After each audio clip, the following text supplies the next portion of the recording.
Hello, my name's James Hunter, and this is my Two Cents channel where I talk about topics from physical fitness, mental health, wellness, and topics I may just want to discuss. And today I'm doing my part two video of a cheat meal versus being flexible. I'll put a link below in the description to the part one of this two video series I've done, essentially on my way of opinions and thoughts about how to view a cheat meal versus my preference of calling it being flexible. And the first video, if you go look at that, you'll see that I discuss different situations for what a cheat meal means or being flexible means with certain types of foods for a person who's already relatively lean, somebody who's single digit body fat, 8%. Say someone who's versus somebody who's obese or overweight, 35%, 40% and bigger, and so on. Particularly people who haven't established any particular discipline with their nutrition. They've by history have had trouble changing behavior and sticking to diets. And these two different situations of different people and how buying into the concept of it's okay to have cheat meals or to think of it that way, how that is not necessarily a good thing for certain individuals. And I talk about that in my first video and also the language. So in this video today, part two, I want to add a few more concepts that I didn't do in the part one video. So again, as I mentioned, you have situations of people who've been working out a long time. They're relatively lean already. So when an individual has pizza, ice cream, any number of sweets, you'll see it on Instagram, YouTube, the cheat meal of the day. You'll see individuals who have abs. They're really lean.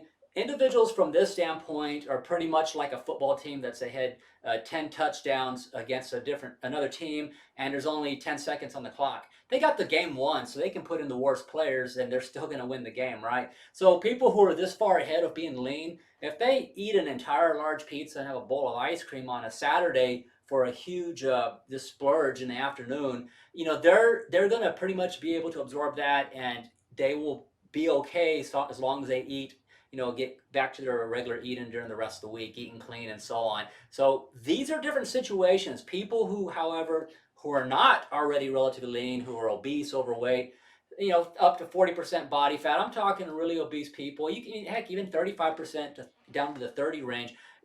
Larger people, if you will. They got, significant, considerable amount to weight to lose. They haven't really lost any weight yet, and they're just beginning a program. And they're going to be working on trying to change lifestyle behavior and their relationship with food to see these situations of people that are lean and think, hey, that works for them. Hey, I can do that too. It can be a setup for failure and also a relapse back into unhealthy behavior. So watch my part one video. So let's look at a couple of things that I want to add today to my video in this two-part series. So let's look at the first one. Eliminating certain foods permanently regardless of a cheat day or not. Okay, so let's talk about that. So, once you're in a diet and you're sticking to a plan, let's say you've lost, 10, 15 pounds, you're feeling stoked, you're like, man, I'm doing good. I'm kind of seeing some progress, light at the end of the tunnel. Maybe you need to lose around 30 pounds and let's say you're halfway there, right? So you may be thinking, you know what, I haven't really had certain cheesecake or some pizza in a long time. I'm going to have one little piece or so on Saturday because I know the rest of the week I'm going to do good. So you see situations like that. So long as a person is able to emotionally, mentally, and just behaviorally have the adjustments to handle that situation, truly have the balance, and not get relapsed back into this habitual eating on a daily again. There's something to be said about that. So let's talk about what I'm talking about. So I used to smoke cigarettes. It was a social thing, off and on for about a period of 20 years of my life. I'll be 49 in a few months, and I quit smoking cigarettes completely when I was right before I turned 38. I used to work in the bar business, so I kind of had different situational kind of triggers that were behaviorally. I would smoke cigarettes around certain people, certain things, and situations. So I finally came to a point in my life where I quit permanently, and that was it. No, never smoked a cigarette since. It's been smoke free for quite a while now, at least 11 going on, well, almost 12 years thereabouts. So let's look at food and other things that are unhealthy. So why am I bringing up cigarettes? So for those of you who have quit smoking cigarettes versus those of y'all who maybe thinking about quitting. The goal is to stop smoking cigarettes permanently, right? So rationally, it wouldn't make sense for me after a whole week of not smoking. I'm doing good. My body's getting through the withdrawal, detoxing, getting all of that out of me, that, all the toxins and everything. And then I say, you know what? It's Saturday. I made it all week and not smoked. I'm going to reward myself, and heck, I'm going to smoke a few cigarettes today, but I won't go more than a half a pack. That wouldn't make any sense, would it? In fact, that's ridiculous, because smoking cigarettes is always going to be harmful to your health, no matter what. And there's varying degrees and so on, but it's always harmful. It's always toxic. In fact, tobacco cigarette smoking is the #1 modifiable risk factor that's responsible for premature death, disease, decline, and disability. Meaning that you don't have to start smoking, and if you are a smoker, you can modify it by stopping, okay? And if you can't do it on your own, you can get help to stop. So there are certain things that it doesn't make any sense to really just play with it. You want to put it down and be done with it. So I see individuals that they start making progress on a diet, and they're wanting to incorporate some of this being flexible now, where they'll have like, okay, I'm doing pretty good now. I think I can handle having a little bit of this and that every now and again, whether it's the slice of pizza, burger, or for some people, brownies, right? So whatever that situation is. However, you got certain things, and I'm going to give an example here in a second of what I'm talking about. Sodas, right? Coca-Cola, Mountain Dew, you get the idea. When I grew up, sodas, I think it was a lot more conservative amount of sugar they would put in. I have pretty good memory. And I remember back in the 80s, 70s and 80s, 35 grams of sugar, 40 maybe? And these days, the same equivalent, 12 ounce, 16 ounce, different size beverages in terms of how big you can buy them. But I see, 85 grams of sugar and higher just in a, Coca-Cola, Mountain Dew. That's a lot of sugar, right? So in these situations, my opinion, my recommendation, or what I would encourage people to do is that should be a particular behavior with your food, with your beverages, if you will, that you eliminate, right? I haven't had a soda in probably more than 10 years. And I just don't drink sodas anymore. They're very unhealthy and very detrimental. Weight loss aside, there's just a lot of reasons, a whole nother, you can look at a lot of videos on sodas. So, but from a weight loss standpoint, sugar can put a lot of weight on you. I had a client, he was a truck driver. Just that one variable, he would fill up his big old, he had a convenience store mug that he could get refills for soda. He'd fill this big sucker up. I don't know, it must have been, 40, 60 ounces. It was big. He'd fill up with Dr. Pepper a couple of times a day, sometimes more than a couple, and drink Dr. Pepper. He'd be driving his truck around doing his deliveries. Well, within the first month, just from stopping the Dr. Pepper, the soda, about the first 5 weeks or so, he just dropped 15 pounds just like that from stopping soda in the first month alone. True story. Yeah, he was exercising and doing other things. And then it kind of stabilized as he continued to lose weight every month, and more smaller increments, but he kept on losing. But just that was huge for that one individual, was the sodas. So eliminating certain foods permanently, or beverages, is something that I would ask you to seriously consider. Just like with cigarettes. If I want to stop smoking cigarettes, there is no cheat day for cigarettes. I'm done with it. Why am I going to poison myself again after I've done so well without them? And then I've learned how to, cope without using cigarettes. So we learn different coping mechanisms, other ways of managing ourselves, anxiety, stress, whatever the reasons or things that may play into why we drink sodas, and do a number of other situations like comfort food and so on. So soda is one that I wouldn't put that in on my cheat day. If anything, on my cheat day, that can be my day I get to have more carbs. If I want to, I said brownies earlier. Well, you can do brownies with sweet potato, black bean. There's even a recipe where you use avocado, and you can make some brownies basically with whole foods. Tastes really good, being creative, nothing processed, making things from scratch, right? That can be my day where I make things from scratch, good, clean, whole foods, have some fun with it. I have a recipe where I do pancakes, but like with a sweet potato. You can use protein powders and batter and other situations that are out there as far as people making protein pancakes and so on. So yeah, I live in Texas. So I might go eat a Whataburger, right? Yeah, it's got the buns and everything, but you got your patties and cheese. I'd much rather somebody go eat a double meat with cheese Whataburger, jalapenos, the works all the way. I'd rather one of my clients do that versus drinking a bunch of Dr. Pepper soda pop on their flexible day or cheat day. I'd much prefer that situation. They're getting protein and fats. The bread is not the best carb, but it's what it is. And in fact, breads is another video. But on cheat days, be careful of your flexible day. Don't waste a lot of your calories on breads, all right? So be flexible. Being flexible is why I prefer that term versus the cheat day. The cheat day actually implies, yeah, you're doing something wrong, dishonest, or it's off base. So eliminating certain foods permanently, that's a real important one. I think that people need to differentiate between being flexible, being reasonable. It's not a free-for-all to do whatever the hell you want. Not if you're serious about truly losing weight, keeping it off for the long term. You got to change behavior for the long term. It is a change in a lifestyle. It's a change in the way we think, the way we cope, and how we view situations.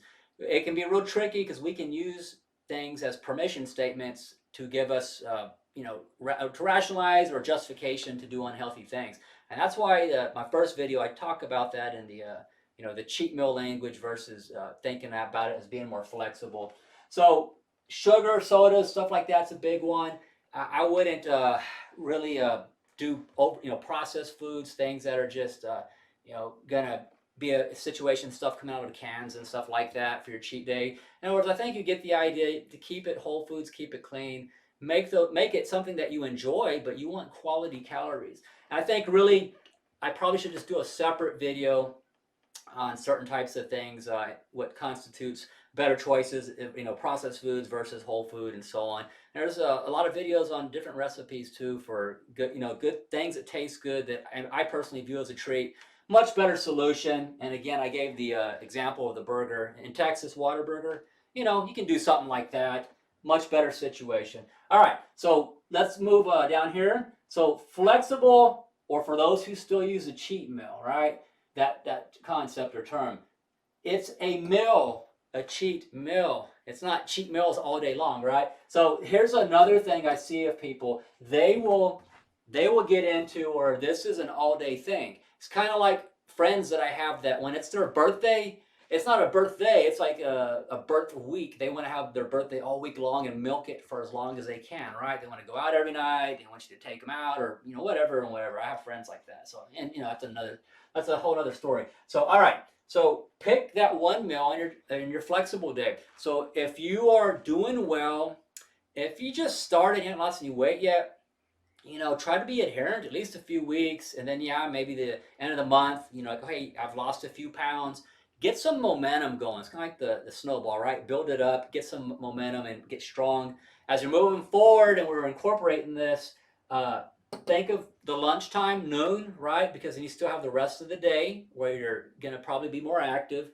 So whatever that is you want to have, if it's probably going to, a lot of times it's going to be more calories. Not necessarily, but a lot of times it usually is. I know when I have my flexible day, I'm going to have a big usually it's a higher calorie meal than I normally would because, if I'm normally having chicken breast or fish or, maybe some stuffed bell peppers of turkey, that's pretty low calorie, nutrient dense foods. So let's say my flexible day or cheat day on Saturday, I go have some pizza or that big Whataburger I mentioned. Yeah, that's going to be more calories, but I'm doing it in the middle of the day. So what I'm going to do is then at the evening, I'm going to have a light dinner. I'm going to deliberately make it a lower calorie situation. It might be a chicken soup. It might be a little bit of cottage cheese with a salad or something like that. I'm doing that on purpose to try to offset all the calories I had earlier in the day with my cheat meal or my flexible meal to kind of like, allowing myself that I don't get to have, or I don't permit myself to have during the week. So that's another thing is I want to point out, I would encourage you to have a meal where you're flexible, or you still want to call it the cheat meal, versus mentally, emotionally getting caught up in that pattern or the behavior to where this is all day, because now you're playing with old habits. You could be fanning the flames of old behaviors to come back strong, and then it can build on you and it can catch you. And before you know it, you have a relapse of old habits for a few days, or even worse, just back to the way it was before, and then you're feeling, maybe have some regret, feel guilty, and then you're kind of trying to recover and start it over again. So I've always said that it's a lot easier to stay in shape and maintain your weight loss or your body composition goal. Once you achieve it, it's easier to maintain it once you're there. It's always a lot more work when you let it go and then you have to get back in shape or get it under control again. So think of all the hard work you're doing, right? Your progress, everything you're doing. Play that tape through if you get tempted to get too far off. And think of the consequences, not just what you want short term right now. Look at delaying immediate gratification for a better payoff down the road. And that's hopefully what, if you're someone who's trying to lose weight right now and maybe you're struggling with changing the way you eat and being consistent, that's something to think about. Play that tape through. Tell yourself what's at stake. It could be your health. Maybe you have pre-diabetes and you've noticed things are starting to get better now that you're exercising. So like, hey, there's something to this, right? You may not have to get on medication after all. Your lab work is improving. Think of things where you have value. It could be your children, your wife, your family, things that are impacted by your ability to stay healthy for the long term. So using these things in terms of your value system, where you truly already have established values, you can play on those as strengths and incorporate that into developing a new value to your relationship with eating healthy, staying on a plan, because now you're anchoring it to other things that have value and meaning to you that are important. So that's just a tip I would throw in there. So this is my part 2 video on how I think about the cheat meal versus being flexible. I wanted to throw in these couple extra points that I didn't in the part 1 video. Again, the link is below. Please go watch that video as well. If you haven't already, you may have watched it, you may have paused this one and went and watched it, that's fine. Or it doesn't matter, you can watch this one first and then watch the number 1. Doesn't matter if you watch them in the same order. I appreciate it if you liked the video, if you felt this was helpful. If you haven't subscribed to my channel, I'd really appreciate it. I appreciate the support. I'm going to continue to make more videos on the topics of physical fitness, mental health, wellness, and just topics I may want to discuss, like the one today. Later this year, as the weather gets better, I'm going to make an effort to maybe put out some exercise-related type videos for some suggestions, things I like to do for myself, for my clients that I feel are effective. I have a video, it's about disturbing the metabolism you can look at, and so on and so on. A few videos down, you can check it out. So anyways, until I make another video, y'all take care and have a good day. Thank you.